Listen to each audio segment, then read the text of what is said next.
वर्ष 2023-24 में हुए प्रमुख समझौता ज्ञापन। कौन कौन से समझौते विभिन्न देशों के साथ किए गए हैं वो देखेंगे। पहले आते हैं जैविक उत्पादों के लिए समझौता। यह भारत और ताइवान के द्वारा किया गया है जुलाई 2024 में।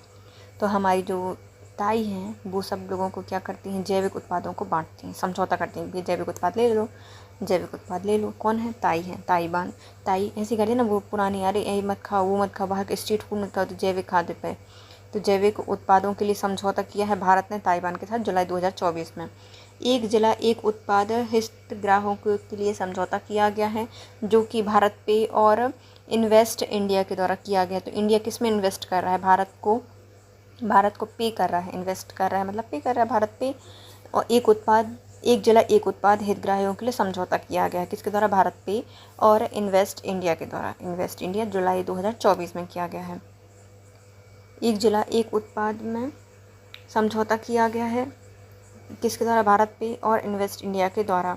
हाइड्रोजन फ्यूल सेल बस के लिए समझौता किया गया है भारतीय सेना के द्वारा और IOCL के द्वारा, इंडियन ऑयल कॉरपोरेशन लिमिटेड है ना, के द्वारा किया गया है। तो हाइड्रोजन फ्यूल सेल, तो जो हाइड्रोजन फ्यूल सेल है, मतलब सबसे ज़्यादा तो गाड़ियाँ किनकी? भारतीय सेना की हैं, उनके लिए भी क्या करेंगे? हाइड्रोजन फ्यूल सेल लगा देंगे।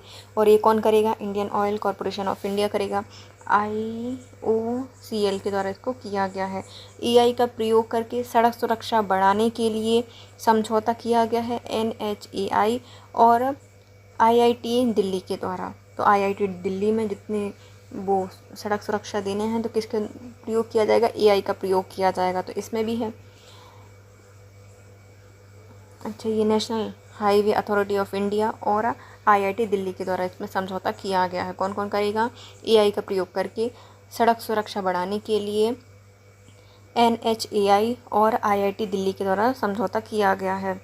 फिर आता है F-16 युद्धक विमान खरीदने के लिए तुर्की और अमेरिका के बीच में समझौता हुआ है। तो भैया जो फुस्सी निकल गए 16 के युद्धक विमान फुस तो अमेरिका ने तोड़ दिए। तो तुर्की और अमेरिका के साथ समझौता किया गया है। F-16 युद्धक विमान खरीदने के लिए तुर्की और अमेरिका के बीच में समझौता हुआ है। कृषि कौशल को बढ़ावा देने के लिए समझौता किसके द्वारा किया गया है? MSDE और ऑस्ट्रेलिया के द्वारा। MSDE, देखो कृषि कौशल को बढ़ावा देना है, तो हम किसान किस लिए लड़ते हैं? MSP के लिए लड़ते हैं ना। तो ये MSP नहीं बल्कि MSDE है और ऑस्ट्रेलिया के साथ समझौता किया गया है। आओ सारे किसान आए और क्या करेंगे? अब कौशल को बढ़ाएंगे कृषि के क्षेत्र में। तो कृषि कौशल को बढ़ावा देने के लिए MSDE और ऑस्ट्रेलिया के बीच में समझौता हुआ है। चारवार पोर्ट के प्रबंधन के लिए किस किस बीच में समझौता हुआ है? तो जो चाबहार पोर्ट है वह ईरान में है और भारत बना रहा है वो पोर्ट, उसका प्रबंधन कर रहा है। तो भारत और ईरान के बीच में समझौता हुआ है और वो भी 2024 में हुआ था, मई के समय में। चाबहार पोर्ट का प्रबंधन कौन करेगा? भारत। कहाँ पे है? ईरान में है। तो भारत ईरान के बीच में समझौता हुआ है। नेक्स्ट आता है चाबहार पोर्ट के प्रबंधक हो गया। फिर आता है हाइपरसोनिक मिसाइल के इंटरसेप्टर विकसित करने के लिए समझौता किया गया है जापान और अमेरिका के बीच में। तो हाइपरसोनिक मिसाइल के इंटरसेप्टर विकसित करने के लिए भारत नहीं बल्कि जापान और अमेरिका के बीच में समझौता हुआ है। जापान फिर अमेरिका लेगा हाइपरसोनिक मिसाइल के इंटरसेप्टर विकसित करने के लिए। जापान की टेक्नोलॉजी और अमेरिका के लोग, अमेरिका का दिमाग, और क्या बनाएंगे? हाइपरसोनिक मिसाइल का इंटरसेप्टर विकसित करने के लिए अमेरिका और जापान के बीच में समझौता हुआ है। AI के परीक्षण सुरक्षा पर समझौता हुआ है। जो AI है उसकी परीक्षण सुरक्षा पर समझौता करने के लिए अमेरिका और ब्रिटेन, मतलब अंग्रेज हैं, क्या करेंगे? AI का प्रयोग करेंगे। तो लेकिन कितना सुरक्षित है वो तो अमेरिका बताएगा। तो अमेरिका और ब्रिटेन के बीच में हुआ है AI की सुरक्षा परीक्षण करने के लिए अमेरिका और ब्रिटेन के बीच में। और जो हाइपरसोनिक मिसाइल है उनका इंटरसेप्टर खरीदने के लिए अमेरिका और जापान के बीच में समझौता हुआ है। सतत मानव अन्वेषण को आगे बढ़ावा देने के लिए समझौता किसके बीच में हुआ है? सतत मानव अन्वेषण, मतलब मानव अन्वेषण कर रहा है, रिसर्च वगैरह कर रहा है, खोज कर रहा है। तो इसके लिए समझौता हुआ है नासा और जापान के बीच। देखो जापान बहुत ज़्यादा है, देखो सुपरसोनिक मिसाइल में भी साथ दे रहा है इंटरसेप्टर बनाने में, और जो मानव अन्वेषण है उसमें ही भाग ले रहा है नासा, मतलब अमेरिका और जापान। भारत में नवीकरणीय ऊर्जा को आगे बढ़ाने के लिए किसके साथ समझौता किया गया है? तो हमारे भारत में जो नवीकरणीय ऊर्जा है उसको बढ़ावा देने के लिए एप्पल और क्लीन मैक्स के बीच में समझौता हुआ है। तो एप्पल ग्रीन है, हाइट है, ग्रीन पर्यावरण से समझाते हैं, और उसको क्लीन कर रहा है, क्लीन पूरा मिक्स कर दो, क्लीन करके पूरा मिक्स कर दो। तो नवीकरणीय ऊर्जा को बढ़ावा देने के लिए भारत में क्लीन मैक्स और किसके बीच में समझौता हुआ है? एप्पल के बीच में समझौता किया गया है। स्थानीय मुद्राओं के उपयोग को बढ़ावा देने के लिए आरबीआई और बैंक इंडोनेशिया के बीच में समझौता हुआ है। जो स्थानीय मुद्रा हैं इनको इंडोर लेके जाना है ना, सबके सारे बैंकों को क्या करना है? डोर लेके जाना, सबके डोर में लेके जाना है। तो भारतीय रिजर्व बैंक क्या कर रही है? सारी स्थानीय मुद्रा हैं उनको इंडोर तक लेके जा रही है। तो स्थानीय बैंकों को बढ़ावा देने के लिए आरबीआई और बैंक इंडोनेशिया के बीच में समझौता हुआ है, वो भी मार्च 2024 में। आयुर्वेद को बढ़ावा देने के लिए आयुष मंत्रालय और थाईलैंड में क्या होना चाहिए? सारी आयुर्वेद की चीज़ें होनी चाहिए। तो आयुष मंत्रालय और थाईलैंड के बीच में समझौता किया है आयुर्वेद को बढ़ावा देने के लिए। ब्लैक चेन एवं आर्टिफिशियल इंटेलिजेंस के क्षेत्र में सहयोग के लिए समझौता किया गया है NPCII और IISC बेंगलुरु के द्वारा। तो ब्लैक चेन और आर्टिफिशियल इंटेलिजेंस के क्षेत्र में सहयोग करने के लिए समझौता किया गया है NPCII का और IISC बेंगलुरु के बीच में। भारत में फिनटेक इकोसिस्टम को मजबूत करने के लिए किसके बीच में समझौता हुआ है? तो भारत फिनटेक क्या करेगा? भारत को फिटनेस कर रहा है भारत सरकार और ADB, इंडिया डेवलपमेंट बैंक नहीं, एशिया डेवलपमेंट बैंक है ये, ADB के बीच में समझौता किया है। तो भारत में फिटनेस इकोसिस्टम को बढ़ाने के लिए, फिनटेक इकोसिस्टम को बढ़ावा देने के लिए भारत सरकार आई है और ADB के द्वारा समझौता किया गया है। सीमा पार से मुद्रा के लेन देन को सुविधाजनक बनाने के लिए समझौता किया है नेपाल से। तो हमने भैया नेपाल को पाल के रखा है ना, और मुद्रा का लेन देन करते रहते हैं, लेकिन उसको कितना सुरक्षित है, सुविधाजनक है, तो उसको बढ़ावा देने के लिए सीमा पार की मुद्रा में लेन देन को सुविधाजनक बनाने के लिए भारत और नेपाल के बीच में समझौता हुआ है। पाकिस्तान के बीच में कर नहीं सकते क्योंकि वो तो वैसे दुश्मन है, बांग्लादेश के साथ में नहीं कर सकते, तो हम किसके साथ करेंगे? नेपाल के साथ करेंगे। तो भारत और नेपाल के बीच में समझौता हुआ है। हरित प्रौद्योगिकी के महत्वपूर्ण क्षेत्र में नवाचार को बढ़ावा देने के लिए समझौता किया गया है इंजीनियर्स इंडिया लिमिटेड के द्वारा और IIT रुड़की के द्वारा। तो हरित प्रौद्योगिकी जो हरी चीज़ें हैं, उन्हें प्रौद्योगिकी के महत्व के क्षेत्र में नवाचार को बढ़ावा देने के लिए सारे इंजीनियर्स आ गए इंडिया में, और क्या सारी हरियाली को लुढ़का के प्रैक्टिकल कर रहे हैं, नवाचार बटोर रहे हैं। तो इंजीनियर इंडिया लिमिटेड और IIT रुड़की के बीच में समझौता किया गया है। नेक्स्ट आता है देश में फुटबॉल को बढ़ावा देने के लिए समझौता किया गया है शिक्षा मंत्रालय और फीफा के द्वारा। तो फुटबॉल कौन आयोजित करता है? फीफा करता है, लेकिन शिक्षा भी साथ में होनी चाहिए, तो शिक्षा मंत्रालय। देश में फुटबॉल को बढ़ावा देने के लिए शिक्षा मंत्रालय और फीफा के बीच में समझौता हुआ है। फिर आते हैं स्वास्थ्य एवं शिक्षा जैसे क्षेत्रों में AI के प्रयोग के लिए बढ़ावा दे रहा है कौन? महाराष्ट्र सरकार और गूगल। तो स्वास्थ्य और शिक्षा दोनों ही महान हैं, और AI का प्रयोग और करते तो गूगल की सहायता से करेंगे। तो महाराष्ट्र सरकार और गूगल के बीच में समझौता हुआ है।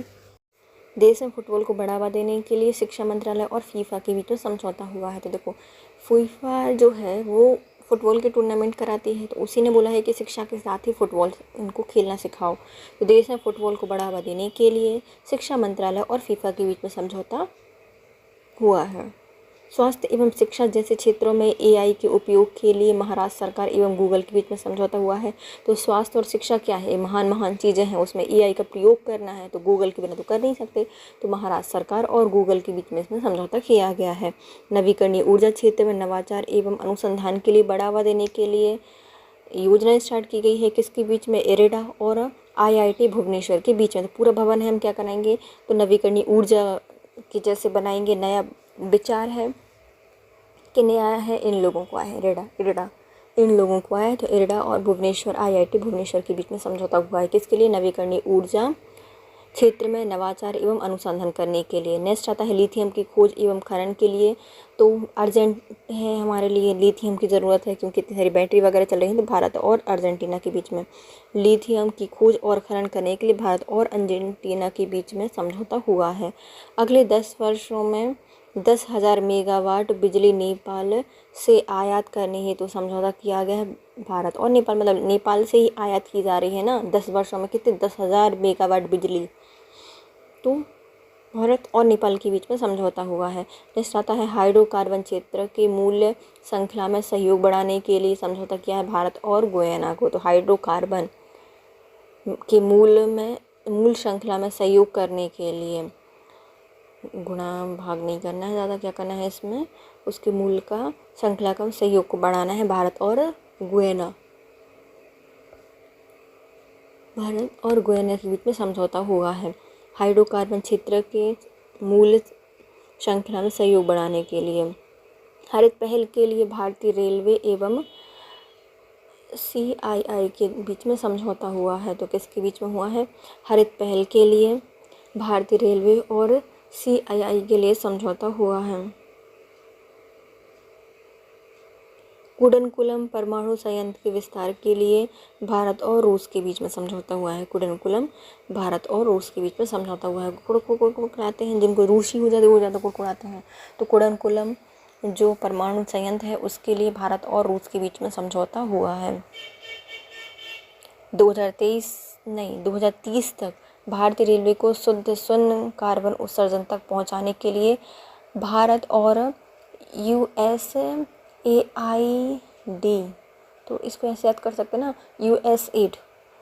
तो वहाँ मैं क्या दूँ, US का ईड क्यों आया, मतलब फर्स्ट एड बॉक्स होता है ना, वैसे ही ईड आया है US से। क्यों आया है कि हमारी जितनी भी गैस उत्सर्जन कर रहा है, पॉल्यूशन उत्सर्जन कर रही है हमारी रेलवे, उनको क्या करना है, हमें जीरो कार्बन बनाना है। तो 2030 तक हमारी जो पूरी रेलवे है उसको शून्य कार्बन उत्सर्जन तक पहुंचाने के लिए भारत और USAID के बीच में समझौता हुआ है। सूचना एवं प्रौद्योगिकी के क्षेत्र में सहयोग के लिए भारत और ओमान के बीच में समझौता हुआ है। क्यों हुआ है? सूचना प्रौद्योगिकी, इंफॉर्मेशन एंड टेक्नोलॉजी के लिए सबने मान लिया है भारत और ओमान के बीच में समझौता होगा।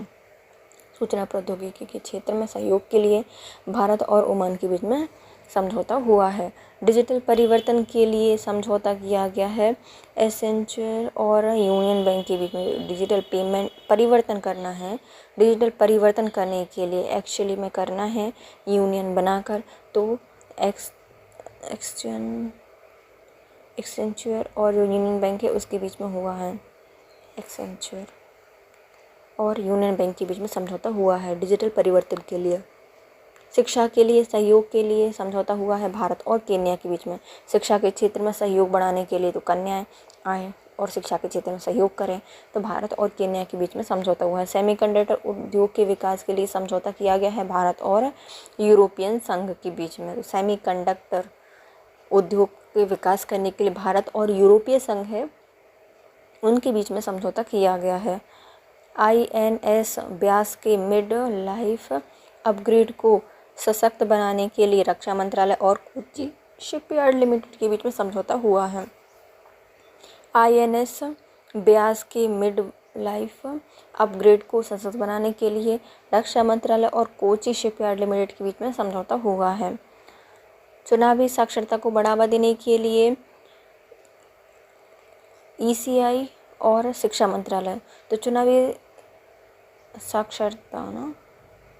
साक्षरता को बढ़ावा देने के लिए शिक्षा मंत्रालय का साक्षर करने के लिए, और जो हमारा इलेक्शन कमीशन है इंडियन तो वो देगा भारतीय चुनाव आयोग, वो इसमें दोनों के बीच में समझौता हुआ है।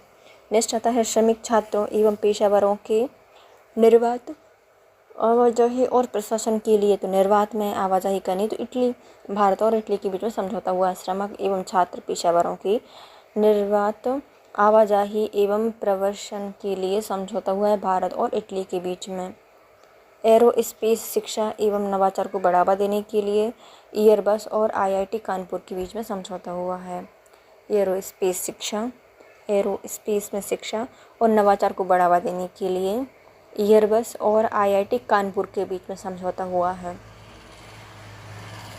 हरित हाइड्रोजन के लिए समझौता किया गया है भारत और सऊदी अरब। हाइड्रोजन को बढ़ाना है, 100 गुना बढ़ाना है सऊदी अरब भारत और सऊदी अरब के बीच में हुआ है। किसके लिए? हरित हाइड्रोजन के लिए। नवीकरणीय ऊर्जा परियोजनाओं के वित्त पोषण कौन कर रहा है? तो हमारी जो हरित या नवीकरणीय ऊर्जाएं हैं उनकी परियोजनाओं को वित्त पोषित कर रहा है IREDA और बैंक ऑफ महाराष्ट्र। महान काम कर रहा है नवीकरणीय ऊर्जा तो इरडा और महाराष्ट्र बैंक। और नवीकरणीय ऊर्जा के नवाचार के लिए वो बना रहे थे ना, इरडा और IIT भुवनेश्वर। और नवीकरणीय ऊर्जा की परियोजनाओं के वित्त पोषित कर रहा है इरडा और Maharashtra bank, bank of Maharashtra. ऊर्जा के क्षेत्र में सहयोग के लिए जो ऊर्जा है तो वही बढ़ानी है, तो हरित ऊर्जा के लिए भी और ऊर्जा के क्षेत्र में भी सहयोग कौन कर रहा है? भारत और सऊदी अरब के बीच में समझौता किया गया है। चलिए हम करते हैं इनको फिर से रिवाइज। तो पहले आते हैं जैविक उत्पाद के लिए समझौता। तो हमारे भारत और ताइवान एक जिला एक उत्पाद हितग्राहकों के लिए समझौता किया गया है। तो भारत पे और इन्वेस्ट इंडिया कर रहा है। हाइड्रोजन फ्यूल सेल बस के लिए समझौता किया जा रहा है भारतीय सेना और IOCL के बीच में। AI का प्रयोग करके सड़क सुरक्षा को बढ़ावा देना है। तो हमारा NHAI और IIT दिल्ली के बीच में हुआ है। F-16 युद्धक विमान खरीदने के लिए तुर्की और अमेरिका के बीच में समझौता हुआ है। कृषि कौशल को बढ़ावा देने के लिए MSDE और ऑस्ट्रेलिया के बीच में समझौता हुआ है। चाबहार पोर्ट के प्रबंधन के लिए भारत और ईरान के बीच में समझौता हुआ है। हाइपरसोनिक मिसाइल के इंटरसेप्टर विकसित करने के लिए जापान और अमेरिका के बीच में। AI के परीक्षण की सुरक्षा पर सहायता करने के लिए अमेरिका और ब्रिटेन। सतत मानव अन्वेषण को आगे बढ़ाने के लिए हमारा नासा और जापान। भारत में नवीकरणीय ऊर्जा को आगे बढ़ाने के लिए एप्पल और क्लीनमैक्स। स्थानीय मुद्दों के सहयोग को बढ़ावा देने के लिए जितने भी स्थानीय मुद्राएं हैं उनको बढ़ावा देने की मुद्राओं को बढ़ावा देने के लिए RBI और बैंक इंडोनेशिया। आयुर्वेद को बढ़ावा देने के लिए आयुष मंत्रालय और थाईलैंड। ब्लॉकचेन और आर्टिफिशियल इंटेलिजेंस के क्षेत्र में सहयोग के लिए NPCII और IISc बेंगलोर के बीच में समझौता हुआ है। ब्लॉकचेन एवं आर्टिफिशियल इंटेलिजेंस के क्षेत्र में NPCII और IISc बेंगलोर के बीच में समझौता हुआ है। भारत में फिनटेक इकोसिस्टम को मजबूत करने के लिए भारत सरकार और ADB के बीच में समझौता हुआ है। भारत में जो फिनटेक इकोसिस्टम है उसको मजबूत करने के लिए भारत सरकार और ADB के बीच में समझौता हुआ है। सीमा पार से मुद्रा के लेन देन के लिए भारत और नेपाल के बीच में समझौता हुआ है। हरित प्रौद्योगिकी के महत्वपूर्ण क्षेत्र में नवाचार को बढ़ावा देने के लिए तो लड़का के है ना, तो IIT रुड़की और इंजीनियर्स इंडिया लिमिटेड। देश में फुटबॉल को बढ़ावा देने के लिए शिक्षा मंत्रालय और हमारा FIFA। स्वास्थ्य शिक्षा जैसे क्षेत्रों में AI का प्रयोग करने के लिए बड़ी बात महान बात है तो महाराष्ट्र और गूगल। नवीकरणीय ऊर्जा के क्षेत्र में नवाचार अनुसंधान करने के लिए तो भुवनेश्वर और इरडा। लिथियम की खोज के लिए और खनन करने के लिए भारत और अर्जेंटीना। अगले 10 वर्षों में 10,000 मेगावाट बिजली नेपाल से आयात करने के लिए भारत और नेपाल के बीच में समझौता हुआ है। हाइड्रोकार्बन क्षेत्र में मूल्य श्रृंखला में सहयोग बढ़ाने के लिए भारत और गयाना के बीच में समझौता हुआ है। हरित पहल के लिए भारतीय रेलवे और CII के बीच में हुआ है। कुडनकुलम परमाणु संयंत्र के विस्तार करने के लिए भारत और रूस के बीच में समझौता हुआ है। 2030 तक भारतीय रेलवे को शून्य कार्बन उत्सर्जन तक पहुंचाने के लिए भारत और USAID के बीच में समझौता हुआ है। सूचना प्रौद्योगिकी के क्षेत्र में सहयोग के लिए भारत और ओमान के बीच में समझौता हुआ है। डिजिटल परिवर्तन करना है तो एक्चुअली में करना है ना, तो एसेंचर एवं यूनियन बैंक के बीच में समझौता हुआ है। शिक्षा के क्षेत्र में सहयोग के लिए भारत और केन्या। सेमीकंडक्टर उद्योग को विकास करने के लिए तो ये यूरोपियन यूनियन और भारत के बीच में समझौता हुआ है। INS ब्यास के मिड लाइफ अपडेट करने के लिए कोची शिपयार्ड लिमिटेड और रक्षा मंत्रालय के बीच में समझौता हुआ है। चुनावी साक्षरता को बढ़ावा देने के लिए तो हमारा शिक्षा मंत्रालय और ECI। श्रमिक छात्र एवं पेशेवरों की निर्बाध आवाजाही और प्रवासन के लिए इटली और भारत के बीच में समझौता हुआ है। एयरोस्पेस शिक्षा एवं नवाचार को बढ़ावा देने के लिए एयरबस और IIT कानपुर के बीच में। समझौता हुआ है। हरित हाइड्रोजन के लिए भारत और सऊदी अरब में समझौता हुआ है। नवीकरणीय ऊर्जा परियोजनाओं के वित्त पोषण हेतु इरडा और बैंक ऑफ महाराष्ट्र। ऊर्जा के क्षेत्र में सहयोग के लिए भारत और सऊदी अरब में समझौता हुआ है।